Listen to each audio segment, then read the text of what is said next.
Bueno, buenos días a todos. Hoy tenemos ya nuestra segunda conferencia de prensa y como quedamos, cada mes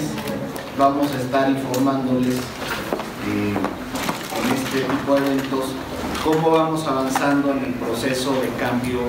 que significa el Infonavit. Como saben, el cambio es un proceso que llevará tiempo, pero que estamos haciendo las acciones que vemos correctas para llevarlo a cabo en el menor tiempo posible. Vamos a darle al teléfono, si no me van a regañar. Entonces, vamos a estar haciendo este tipo de eventos cada mes para informarles el proceso de cambio. Y primero me gustaría, sobre todo, decir algunos de los avances que hemos tenido respecto a los temas que vimos la conferencia pasada, que fue el 19 de diciembre. El primero de los temas fue, por supuesto, el envío a la Comisión Federal de Competencia Económica de la normatividad en materia de adquisiciones que tiene el Instituto. En este sentido, quiero decirles que vamos avanzando muy bien. Yo ya he tenido diálogo con las autoridades de la propia Comisión Federal de Competencia Económica y ya le corresponderá al Pleno de dicha comisión comunicar el inicio de este estudio de las normas. La idea, como les comentaba, es que podamos tener elementos para mejorar nuestra normatividad de compras. Algunas agencias internacionales, como la OCDE o la ONU, han dicho que precisamente tener procesos competitivos y normas de licitaciones claras y sencillas puede llevar ahorros de entre 15 y 30% del presupuesto de las instituciones públicas. Entonces, ese es nuestro compromiso, tener un marco normativo de compras que genere incentivos a la competencia económica y que tenga como mandato y como fin, pues, generar las mejores condiciones para el Instituto en materia de adquisiciones. Como les decía desde la conferencia pasada, pues aquí prácticamente todo se aplicaba de manera directa y prácticamente por excepción se licitaba. Nosotros buscamos que sea al revés, que todo se licite y solo por excepción haya adjudicaciones directas. Entonces seguimos avanzando en eso, traemos ya un buen diálogo con la Comisión de Competencia, ya se anunciará el inicio de este estudio. En segundo lugar era el tema de eficiencia en gasto. Y se acuerdan que yo mismo estaba aquí, el subdirector de administración, conmigo, y me decía que aquí está nuestro subdirector de administración, y nos comprometimos a reducir el gasto operativo del instituto en 2.000 millones de pesos. En ese sentido, el 7 de enero, en el Consejo de Administración, se aprobó un primer paquete de recortes que constaba de 719 millones de pesos. El próximo 30 de enero, que tenemos nuestra siguiente sesión del Consejo de Administración, se está preparando otro paquete de reducciones que ronda los 400 millones de pesos. Entonces seguimos avanzando en llegar a esta meta de los 2.000 millones. Adicionalmente, hay otros elementos que van generando ahorros. Hemos puesto en marcha también ya un programa de productividad y control de costos dentro de la institución. Entonces creemos que al final del año también podemos reflejar ahorros, aunque no necesariamente tengan que ser estos recortes iniciales, ¿no? Entonces, se está trabajando en la eficiencia administrativa de la institución. Nos encontramos, ahorita ya, porque la vez pasada tenía 4 días de haber llegado, y ya con un poquito más de un mes, les puedo decir que sí nos encontramos un instituto que carecía de muchos procesos, que carecía de una actitud de eficiencia que creemos que le faltaba, porque finalmente cada peso que ingresa a este instituto no es parte del presupuesto federal, pero sí es parte del salario de todos los trabajadores. Entonces no es justo que no haya eficiencias en el manejo de estos recursos, porque es parte del trabajo, del salario, que es el trabajo que millones de trabajadores hacen todos los días para aportarnos su dinero. Entonces estamos terminando también y avanzando en este tema de la eficiencia. Anunciamos también la suspensión del programa de subastas de vivienda adjudicada. Ya con los números les puedo decir que fue una decisión financieramente razonada. En términos netos, la institución perdió 245 millones de pesos por estos procesos en términos netos. Es decir, nosotros hicimos estas subastas porque eran ya cartera perdida, lo hicimos para recuperar algo de dinero y al final acabamos perdiendo más. Entonces eran un absoluto despropósito. Estamos trabajando en un programa integral de qué hacer con la vivienda abandonada. Ya en marzo les daremos detalles de este programa, pero la idea es tener en mente la regeneración urbana, la recuperación del entorno. Esa tiene que ser nuestra meta, no tanto colocar la casa en particular o mejorar una unidad en específico, sino recuperar el entorno urbano. Entonces estamos terminando de afinar un modelo, estamos ya en diálogo con los dos sectores que conforman el instituto, el sector empresarial y el sector de los trabajadores. Estamos generando ideas nuevas para avanzar en un programa de recuperación del entorno urbano en estas localidades donde hay vivienda abandonada, y antes se hacían estas subastas que, como les dije, eran un verdadero despropósito. También anunciamos la reestructuración o el inicio del programa de reestructuración de créditos que estaban denominados en salarios mínimos para llevarlos a pesos. Y aquí sí les quiero decir que tendremos noticias específicas en la primera semana de febrero. Ahí daremos los detalles de esquema, monto y número de beneficiarios. Entonces no vamos a decir nada, entonces si tienen preguntas preparadas sobre el tema, guárdenlas, porque en la primera semana de febrero estaremos ya diciendo exactamente cómo va a operar el programa, quién va a estar beneficiado. Han salido algunas notas esta semana que incluso hablan una cifra, puede ser hasta más, entonces hay que esperar y hay que tener las cifras correctas que vamos a anunciar en febrero, pero sí les quiero decir que ya está prácticamente listo el esquema y que van a ser muy buenas noticias para muchos de nuestros trabajadores que tienen créditos hipotecarios con Infonavit. Es, como les decía, una parte esencial de nuestro mandato, que es atender a quienes menos tienen y, sobre todo en este caso, corregir algo que venía siendo una injusticia y que tiene que ver con muchos factores de la economía, del crecimiento salarial, de la productividad de ciertos sectores de la economía, en fin, tiene que ver con muchas cosas, pero estaba siendo muy doloroso para los trabajadores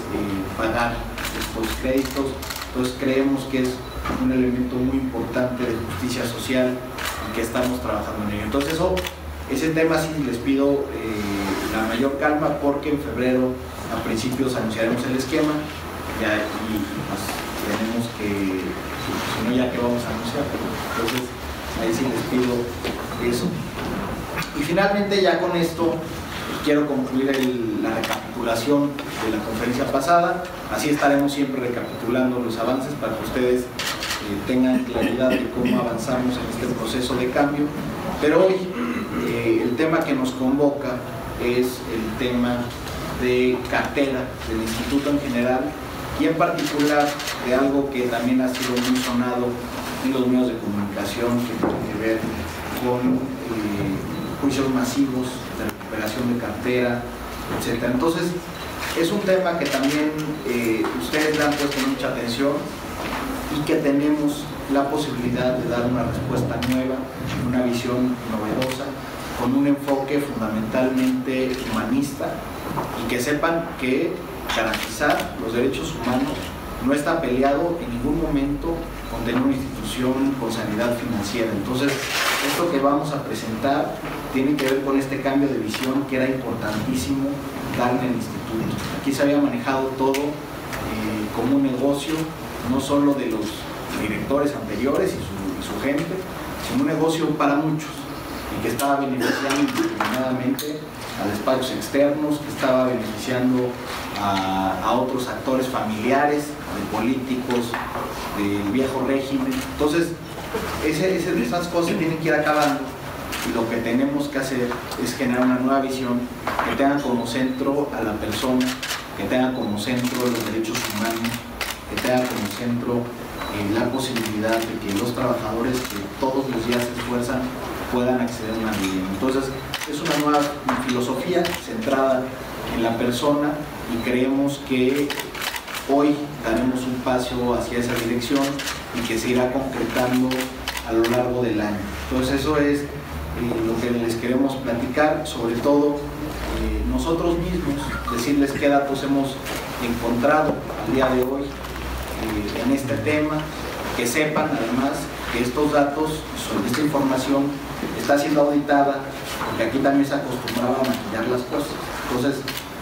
estos son los datos que tenemos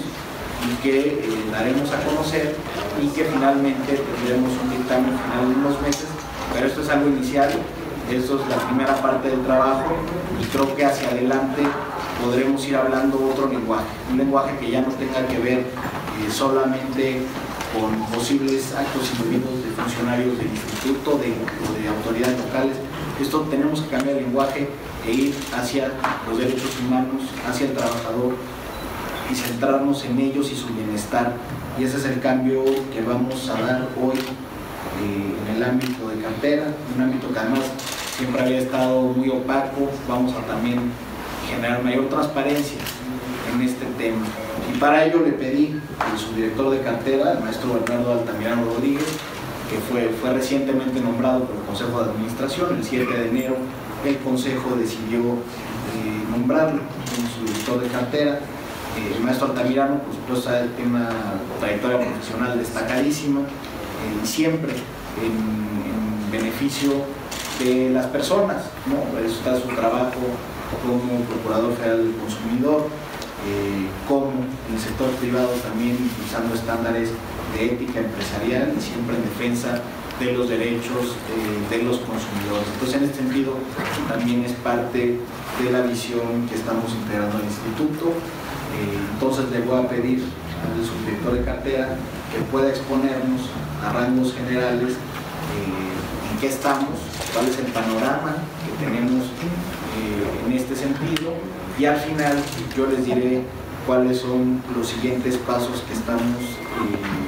teniendo hacia adelante y la cooperación que tendremos también con distintas instituciones del Estado mexicano. Subdirector. Muchas gracias, director, por la presentación y la introducción a lo que vamos a exponer y compartir esta mañana con los medios de comunicación, a quienes saludo con mucho afecto y con mucho cariño. Quisiera simplemente recordar que a raíz de la muy amable invitación que hizo el director general a participar en este instituto, justamente estaba el planteamiento de avanzar con una encomienda de transformar lo que está pasando en el funcionamiento del área de administración de cartera, no solamente desde una perspectiva funcional, que al final del día pues uno puede enfocar el trabajo de una organización tan grande y maravillosa como el Infonavit hacia un objetivo financiero muy pulcro, sino desde un objetivo humano que abandere las principales causas de derechos humanos, de transparencia, de protección de datos personales y sobre todo de cuidar el respeto de los derechos procesales de todos los ciudadanos en general y de manera muy particularísima la de los derechohabientes y de los acreditados que están confiando en el Infonavit. Entonces, bajo esta lógica, nos dimos desde ese 7 de enero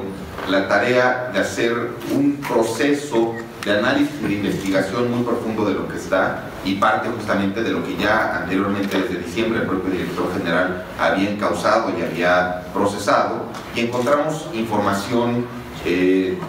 muy seria, información muy importante que nos permite anticipar que el área de administración de cartera necesita un cambio de rumbo y generar un punto de inflexión importantísimo que se vea en el corto plazo. Y sobre todo cuando el director general habla del tema de los juicios masivos que han llamado la atención, yo quisiera contextualizar antes de empezar la exposición a invitarlos a ustedes a entender los retos operativos que tiene el Infonavit en general y de manera específica el área de administración de cartera, porque al final del día, cuando estamos hablando de la magnitud y del volumen de créditos que otorga el Infonavit históricamente, pues también tenemos que entender que el perfil de nuestros acreditados, justamente por el nivel de vulnerabilidad patrimonial y socioeconómica que se encuentran, pues hay mayor propensión a que tengamos algún nivel de incumplimiento o algún nivel de no pago, y que nos obliga a nosotros a tener y enarbolar nuestra labor y nuestro espíritu de cobranza social, buscar el acercamiento, buscar esquemas de reestructura, buscar esquemas de mediación, y en el caso último, ahí sí quiero subrayarlo, en el caso último, incurrir en los procesos judiciales que nos obligan a recuperar las garantías que se dispusieron en materia de su crédito, y esto con el objetivo fundamental de que en la manera que estamos nosotros recuperando esos recursos, también estamos fortaleciendo la capacidad financiera del instituto enfocada a generar mejores créditos y mejor rendimiento para nuestros derechohabientes. Entonces, eso es lo que nos está enmarcando, y por eso, cuando hablamos del número de créditos que tenemos en la cartera vencida o que tenemos en la cartera en general, y de manera específica en los juicios masivos, lo que tenemos que partir es de entender el problema que hay detrás. Y aquí el primer punto es que efectivamente en los años, a finales de la década pasada, empezamos a observar un fenómeno de expansión de los créditos que se otorgaron a partir del propio Infonavit, y bajo esa lógica se enfrentaron fenómenos externos como la crisis financiera internacional, temas de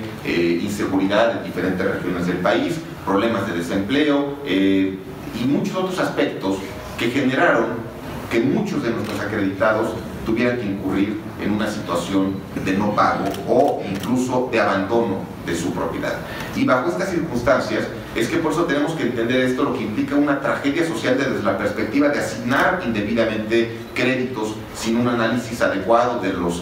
las condiciones de los propios acreditados y del entorno urbano en donde van a desarrollarse, que les genere ellos el incentivo de mantenerse ahí, de desarrollar su prospección de vida y tratar de ver hacia un mediano y largo plazo aparejado a la propia vivienda, y que en cambio tuvieron que emigrar, tuvieron que buscar otras alternativas y que tuvieron que buscar otro rumbo. Y por eso esta mayor expansión se explica en esta gráfica, en la que ustedes pueden observar cómo justamente a partir del año 2005-2006 se empieza a observar esta expansión muy importante, la cual empieza a ya no encontrar un punto de retorno en el propio instituto y se empieza a estabilizar un poco de nueva cuenta a partir del año 2014. ¿Y qué pasó desde el punto de vista de las viviendas abandonadas? Como ustedes podrán observar, justamente a partir del año 2014 empezamos a encontrar cantidades y volúmenes muy cuantiosos y muy importantes respecto de las viviendas abandonadas y deshabitadas que los propios acreditados empezaron a dejar por razones de movilidad laboral, por razones de inseguridad y todo lo que estaba explicando previamente, y que esto obviamente generó la responsabilidad del propio instituto de identificar cuáles eran las políticas adecuadas que se debían de diseñar e implementar para hacer el cobro debido, recuperar las garantías y fortalecer las finanzas del instituto, y por el otro lado entender que el problema también tiene que analizarse desde la óptica de la originación del crédito y desde la óptica de ir generando condiciones de políticas de vivienda más integrales y de mejor calidad para que puedan desarrollarse los derechohabientes en mejores condiciones. Y pues estas imágenes las podemos encontrar en todo el país, viviendas abandonadas. Aquí tenemos imágenes que provienen tanto de Quintana Roo, que son las dos imágenes inferiores, e imágenes de habitaciones en Mexicali, que son las superiores, en donde lamentablemente pues uno se encuentra zonas habitacionales con N cantidad de viviendas en estas condiciones, y que no solamente uno enfrenta el fenómeno de la vivienda abandonada per se, sino de que tal vez el vecino de esa vivienda abandonada es otro derechohabiente que está viviendo con su familia, y que en esa vivienda abandonada están viendo condiciones de violencia, de inseguridad o de muchos otros aspectos que son inadecuados para un adecuado desarrollo social en todas estas familias. Y entonces, ¿qué es lo que pasa cuando nosotros encontramos estas propiedades? En este esquema es cuando nosotros hemos estado ya haciendo diferentes puntos de contacto por más de 3 meses con los acreditados para tratar de establecer un mecanismo de cobranza adecuada. No se pudo tener éxito en ese mecanismo de contacto con los derechohabientes. Se tratan de establecer mecanismos de mediación, y para todo esto se trata de notificar, se trata de hacer acercamientos personales con estos acreditados, con la base de información que tenemos, telefonazos para tratar de acercarnos a ellos, y no se tiene éxito. Y ahí es cuando entramos en el esquema de cuando ya hay 9 meses de omisión en los pagos de estos acreditados, y ante la respuesta que nos brindan nosotros como instituto, es que entramos a la disyuntiva de justamente emprender los juicios para recuperar las garantías y recuperar lo que se otorgó en términos del crédito brindado. Y aquí entonces es donde tenemos dos posibilidades: ir por los juicios individuales o ir por los juicios masivos, que son los que nos ocupan y en los que el director general ha pedido que pongamos mayor énfasis, y en ambos casos es donde justamente buscamos la recuperación de esta vivienda abandonada. Y estos dos líneas de acción es en donde ustedes pueden observar, por ejemplo, cómo en el primer caso nosotros hacemos los juicios individuales, que empieza obviamente con la demanda, se hace la admisión, la contestación, el emplazamiento. Sobra decir que también hay juicios individuales en donde no hay contestación, porque tampoco hay forma de encontrar al propio acreditado y se vuelve a generar todo este círculo vicioso de cómo recuperar el patrimonio y de cómo ser parte de una solución para el propio instituto. Y estos juicios pueden llevar hasta 4.8 años en lo individual, frente a los juicios masivos, que implica hacer una colectividad de créditos en donde hoy en día el promedio bajo los cuales se asignan las cuentas es de 500 créditos, lo cual no fue así en años anteriores. Y bajo esta lógica, este tiempo se reduce. Obviamente aquí está el tema de que se hace la convocatoria del juicio por edictos, y esto implica que no hay forma de contactar al propietario de esa vivienda abandonada, y estos casos pueden concluir en un promedio de 1.5 años. Entonces, vean la ventaja desde el punto de vista de la eficacia y de la eficiencia del proceso, lo que implica el poder recuperar vivienda de una manera por los juicios masivos. Y simplemente el dato que ven al lado de los 4 años, ahí lo pongo como referencia de que en la banca comercial, en promedio, vía juicios individuales, se recuperan las garantías en un promedio de 4 años. Entonces, para que vean que también incluso en los juicios individuales estamos un poco desfasados, aunque sea en términos menores, pero sí estamos desfasados de los tiempos que se obtienen en el ámbito comercial. Y esto, nosotros tenemos aquí un mapa de la cantidad de créditos que se están reclamando en juicios masivos. En total estamos hablando de prácticamente 260,000 desde 2014 hasta la fecha, y que los podemos ver a través de una distribución por las delegaciones del propio instituto, y en donde de manera relevante pues encontramos que Chihuahua es de las entidades con mayor número, por supuesto la zona metropolitana, Nuevo León, y el estado de Sonora y Tamaulipas. Tamaulipas, ustedes intuitivamente pueden observar que es un estado con enormes niveles de violencia y con enormes niveles de desplazamiento social, y que eso también puede ser la causa social que esté detrás de que tengamos ahí N cantidad de propiedades en situación de deshabitadas. Y traigo a su atención dos casos específicos que han estado a la luz en la opinión pública en los meses recientes, y que es importante, primero que nada, hacer una advertencia previa. Toda esta información es información preliminar de lo que hemos estado encontrando en estas 2 semanas, y que estamos afinando la forma en la que se está recopilando y sistematizando esta información, que nos permita tener una mejor base de datos y que sobre todo nos permita enfrentar mejor las soluciones procesales y organizacionales que estaremos implementando con el acuerdo del propio director general. Pero entonces, en el caso de Nayarit encontramos indicios de que se han procesado más de 30,000 casos de créditos provenientes de distintas jurisdicciones a lo largo del país desde 2014, y en el caso de Coahuila son alrededor de 100,000 casos que se están litigando en estas mismas circunstancias, que son los 2 temas que más atención han estado generando en los últimos meses, y por eso quisimos transparentar qué es lo que está ocurriendo en esas 2 entidades. Ahora, con esto terminaría el director general y amigas y amigos de la prensa. Como ustedes pueden ver, la circunstancia social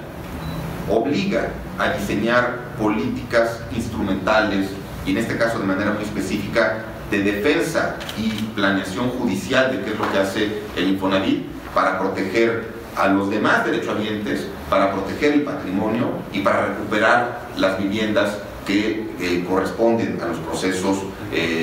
legales que he comentado. Bajo esta lógica, lo que hemos estado encontrando es, en primer lugar, se carece de controles suficientes para vigilar el actuar de despachos de cobranza. Tenemos que ser mucho más claros en cómo vamos a estar generando la relación con los mismos, qué niveles de exigibilidad les vamos a plantear, y sobre estos puntos el director general va a plantear N cantidad de más detalles. Siguiente punto. Estos esquemas abren la puerta a posibles actos indebidos derivados de que el trabajador acreditado no tiene información adecuada. Entonces, aquí estamos, imagínense que yo que vivo aquí en la Ciudad de México y de repente caigo en uno de estos casos y por edictos me notifican en Coahuila, pues cuando voy a enterarme yo que está ocurriendo eso. Y esto nos obliga, primero que nada, como instituto, a perfeccionar nuestros mecanismos de comunicación con el acreditado. Eso no lo negamos y lo vamos a hacer. Y segundo, también a tener un mejor esquema de control de gestión por los propios despachos y con la forma en la que se realizan estos juicios masivos para garantizar que no haya ninguno de estos que se realice fuera de las jurisdicciones del acreditado que se está llevando a cabo el recurso en momento. En tercer lugar, tenemos que poner este punto sobre la mesa y es un punto fundamental. Los mecanismos de pago y asignación de créditos que se han otorgado a los despachos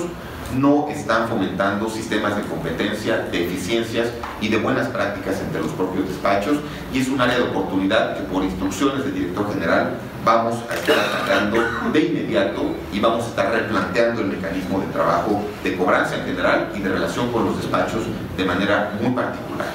El siguiente aspecto es que tampoco existen los canales adecuados de denuncia contra abusos de terceros, contra abusos de intermediarios indebidos, etc. Y aquí es lo que queremos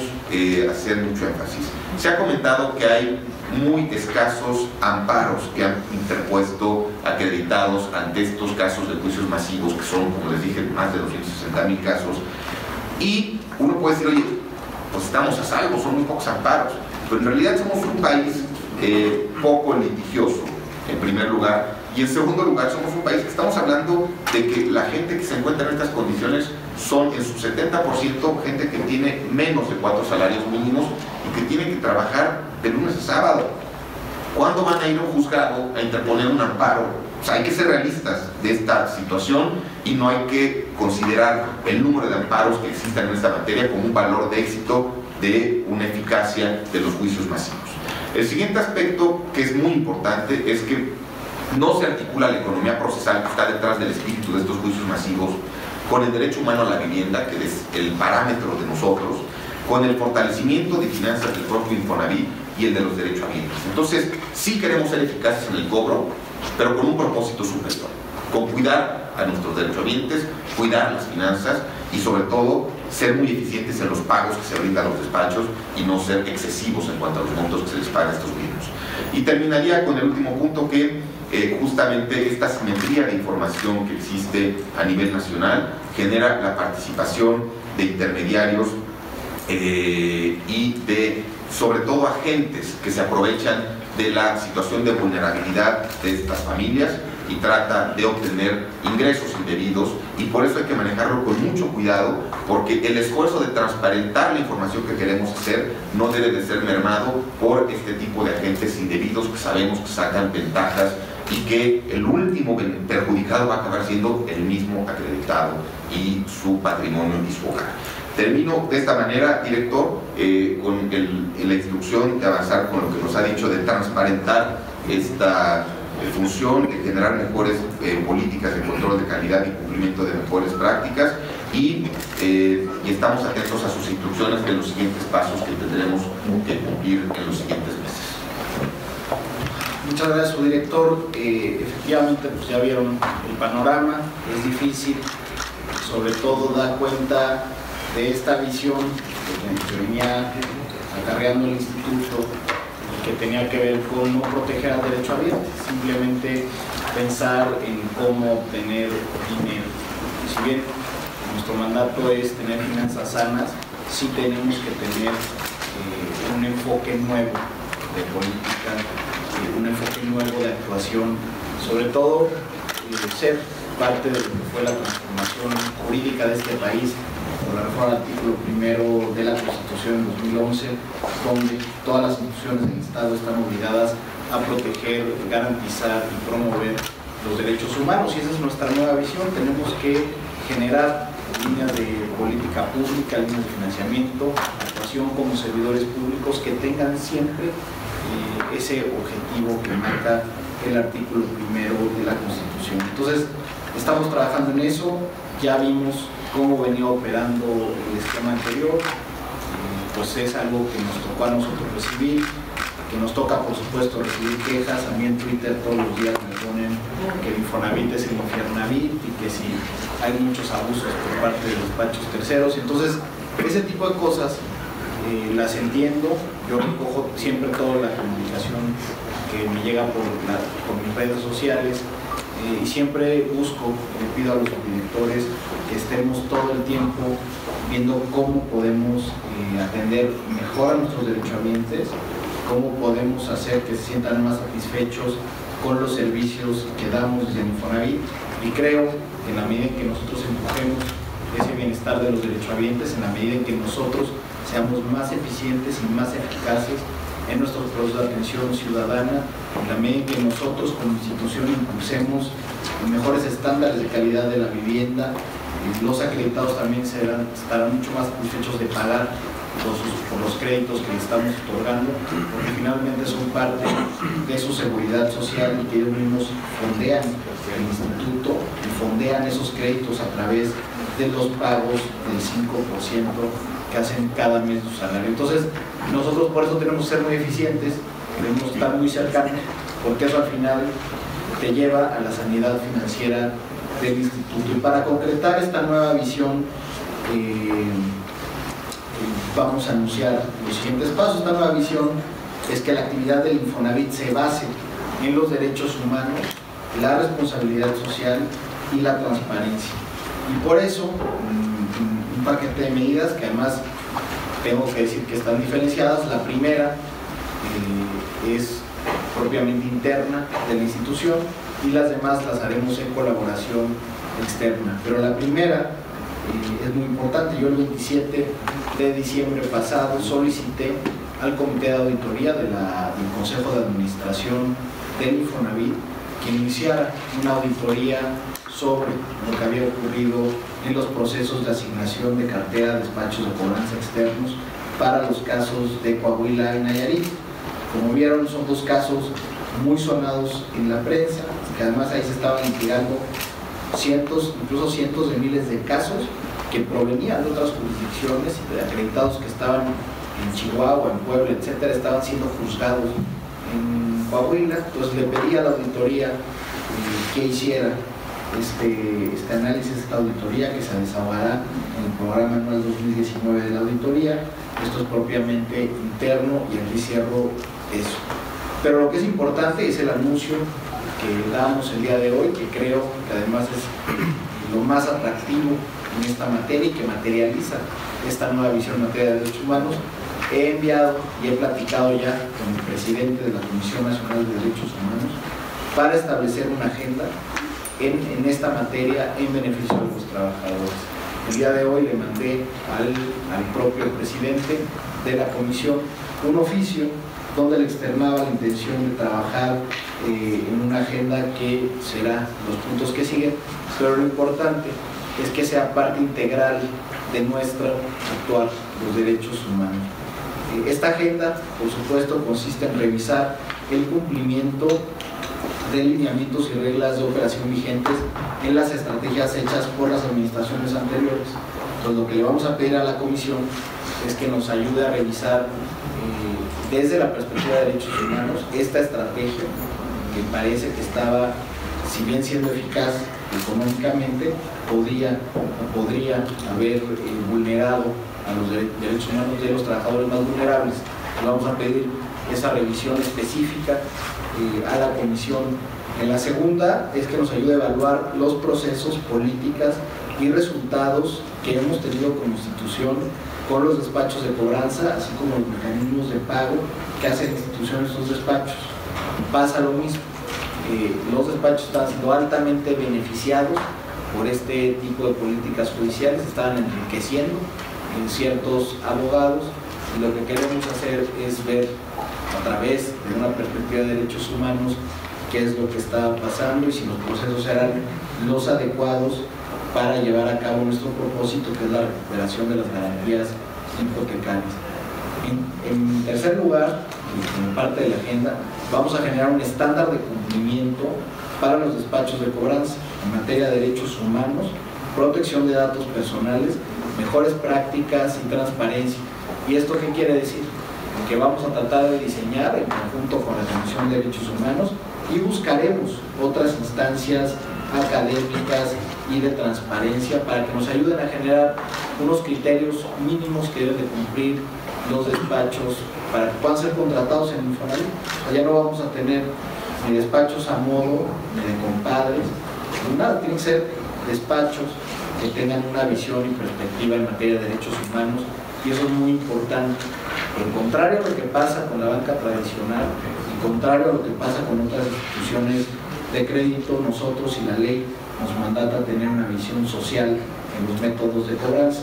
Esta visión social, que si bien viene establecida en la ley del Infonavit, da lugar a mucho espacio para que podamos afinar procesos y que nosotros, desde una perspectiva también, como les decía, de derechos humanos, podamos asignar también la actividad a los despachos externos. Entonces, vamos a trabajar en este estándar y va a ser algo que van a tener que cumplir los despachos. Si quieren trabajar en el Infonavit, tienen que cumplir con estándares de derechos humanos, transparencia y demás.